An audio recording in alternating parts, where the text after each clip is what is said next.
नहमदुहु व नुसल्ली अला रसूलिहिल करीम अम्मा बाद फ़ाऊज़ु बिल्लाहि मिनश शैतानिर रजीम बिस्मिल्लाहिर रहमानिर रहीम इन्ना नहनु नज़्ज़लना ज़िक्र व इन्ना लहु लहाफ़िज़ून सदक़ल्लाहुल अज़ीम।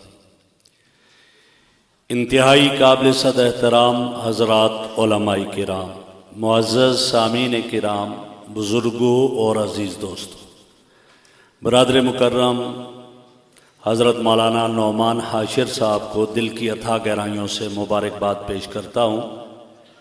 इस चमन की बहारों को समोए हुए हैं और इंशाअल्लाह ये इसी तरह कायम और दायम रहेंगी। मैंने कुरान करीम की आयत से कुछ हिस्सा तिलावत किया कि अल्लाह फरमाते हमने ही इसको उतारा, हम ही इसकी हिफाजत करेंगे। और अल्लाह रब्बुल इज़्ज़त ने इसकी हिफाजत इन मदारिस और मसाजिद के ज़रिए की है। जब तक एक मदरसा और एक मस्जिद भी इस धरती पे है, सूरज की चमक रहेगी, चांद की चांदनी रहेगी, सितारों की जगमगाहट रहेगी, आसमानों की बुलंदी रहेगी, ज़मीन की वसअतें रहेंगी, दरियाओं की रवानी रहेगी, समुद्रों की तुग़यानी रहेगी। जिस दिन ये मदरसा एक भी इस धरती पर ना रहा, फिर सूरज की चमक ख़त्म, चांद की चांदनी ख़त्म, सितारों की जगमगाहट ख़त्म, आसमान की बुलंदियां ख़त्म, इज़्ज़त समा उन फतरत का मंजर हो जाएगा। फिर ज़मीन में शगाब पड़ जाएंगे, दरियाओं की रवानी ख़त्म, समंदरों की तुग़यानी ख़त्म हो जाएगी। इसलिए इन मदारिस को अपने लिए एक अल्लाह की नेमत समझना चाहिए। और अल्लाह के नबी ने इरशाद फरमाया, जब तक एक भी अल्लाह अल्लाह करने वाला हुआ ये धरती रहेगी, जब एक भी ना रहा ये धरती खत्म हो जाएगी। और ऐसा ही है, हम अपने अकाबिर की जिंदगियों को देखते, ये हदीस का इल्म मुझ और आप तक जो पहुंचा, हजरत ने सैयदना हजरत अबू हुरैरा रज़ी अल्लाह अन्हु का तज़किरा किया।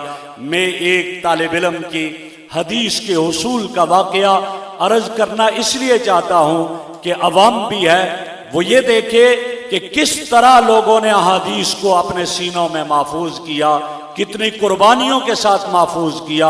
और मेरे भाई हजरात उलमाए किराम जो अमली मैदान में जा रहे हैं, ये भी इसको देखें कि किन लोगों का हम पर एहसान है, हमें उनके एहसान को फरामोश नहीं करना चाहिए।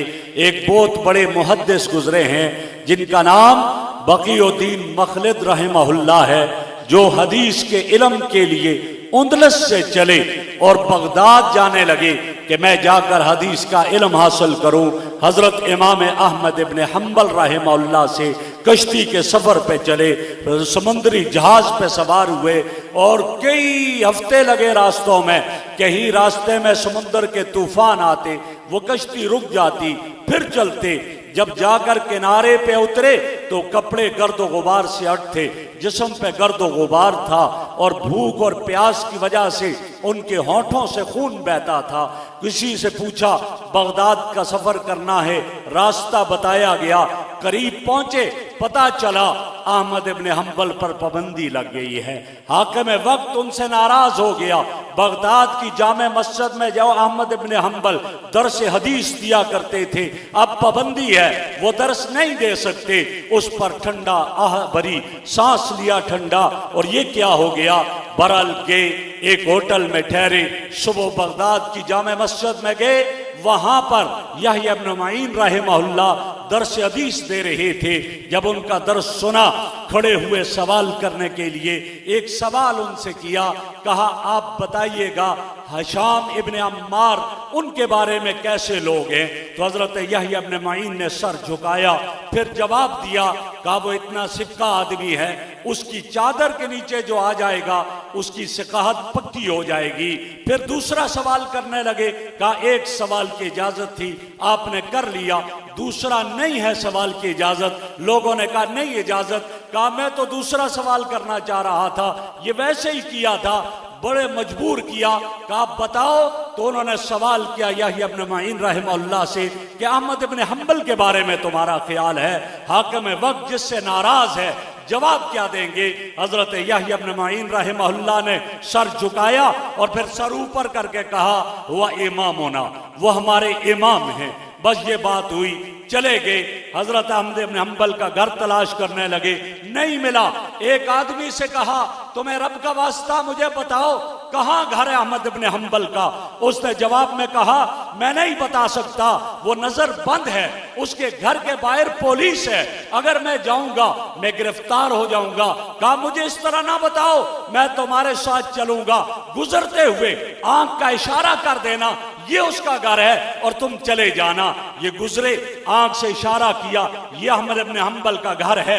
वापस आ गए, रात को ठहरे, सुबह उठे, बेकारियों जैसा लिबास पहना, भीख मांगने वालों जैसा लिबास पहना और सूरत बनाई, और फिर कशकोल हाथ में लिया, आवाज लगा रहे हैं, अजरुकुम अलल्लाह, अजरुकुम अलल्लाह। करते करते अहमद इब्न हंबल के गेट पे पहुंचते हैं, आवाज लगाते हैं, अजरुकुम अलल्लाह। एक हाथ गेट के ऊपर से आता है, हाथ में सिक्का है। जब आया तो आगे बढ़कर कहा, मैं बेकारी नहीं हूं, मैं आपसे हदीस पढ़ने आया हूं। कहा, भाई मैं नहीं पढ़ा सकता, नजर बंद हूं, सामने पुलिस वाला बैठा हुआ है, लिहाजा तुम जाओ वरना तुम गिरफ्तार हो जाओगे। मेरे भाइयों जरा गौर करना कैसे हदीसों को जमा किया है। उन्होंने जवाब में कहा, मुझे पता है। वाकयात में एक तो ये लिखा कि मैं आऊंगा जिस दिन ये पुलिस वाला नहीं होगा, हदीस पढ़ाना मैं पढ़ूंगा, और जिस दिन हुआ नहीं पढ़ूंगा चला जाऊंगा। और बाद ने यूं लिखा कि उसने कहा, बकीउद्दीन मखलद ने कहा, मैं जब आऊंगा पूरे रास्ते में भीख मांगते मांगते जब आपके गेट पर पहुंचूंगा मैं भीख को बिखेर दूंगा, इधर उधर सिक्के बिखर जाएंगे और मैं उन्हें चुनने लगूंगा। आप गेट के पीछे से हदीस मुझे पढ़ाते रहना, मैं इस तरह हदीस को महफूज कर लूंगा। 3 साल तक इसी तरह बकीउद्दीन मखलद हदीस को पढ़ते रहे, अहमद इब्न हंबल पढ़ाते रहे। आज जब उस हाकिम वक्त का इंतकाल हुआ, अहमद इब्न हंबल को इजाजत मिल गई बगदाद की जामे मस्जिद में हदीस का दर्स देने की। दुनिया आ गई, ठाठे मारता हुआ समंदर है। बकीउद्दीन मखलद जब आए और जब आकर पहुंचे, जगह नहीं थी बैठने की, दूर खड़े थे। उस उस्ताद ने, अहमद इब्न हंबल ने बकीउद्दीन मखलद को देखा और देखकर कहने लगे, इसको आने दो, ये सच्चा और हकीकी तालिब है, इसके सदके में 3 साल तक मेरे हदीस के दर्स में नागा नहीं हुआ है। इस तरह हदीस का इल्म हासिल करने वाले, और ये कौन, ये तैयारी कौन कराते हैं? ये मदारस ही तो तैयार करते हैं। इन मदारस से जुड़ो, अपने बच्चों को कुरान पढ़ाओ, अपने बच्चों को हदीस पढ़ाओ। यकीन कीजिए, मदरसे ने मुझे क्या दिया, आपको क्या दिया? मुझे तो मदरसे ने उस्ताद का अदब व एहतराम दिया है, मुझे तो मदरसे ने माँ बाप का अदब व एहतराम दिया है। मेरा भाई मदरसे से दूर है तो देख लो, आपने खुद पढ़ा भी है, सुना भी है कि एक बेटा अपने बाप के पैसे लगा करके करोड़ों रुपए किराए के कातिल को देकर कहता है, मेरे बाप के सीने को छलनी कर दो, इसलिए कि मेरी गर्लफ्रेंड को उसने उसके बर्थडे पर गाड़ी और कार नहीं दी है। उसी बाप के पैसों से बेटा बाप के सीने को छलनी करवा देता है। और चंद दिन पहले, 1.5 माह पहले की बात है, जामिया हफ्सा अडियाला रोड पर एक इदारा है, हजरत ने उसका विजिट किया है, तशरीफ ले गए, बयान किया है। कल्याल की जनाजा गाह के साथ ये इदारा मिला हुआ है।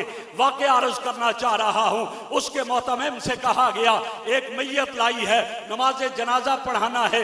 वो और 6 उस्ताद गए। उस जनाजा गाह में एक औरत की मैयत है और साथ सिर्फ 3 औरतें हैं, मर्द कोई भी नहीं है। और उनमें 2 उसकी बेटियां हैं जो कतर एम्बेसी में काम करती हैं, और एक खातून है जो नमल यूनिवर्सिटी के किसी शोबे की हेड ऑफ डिपार्टमेंट है।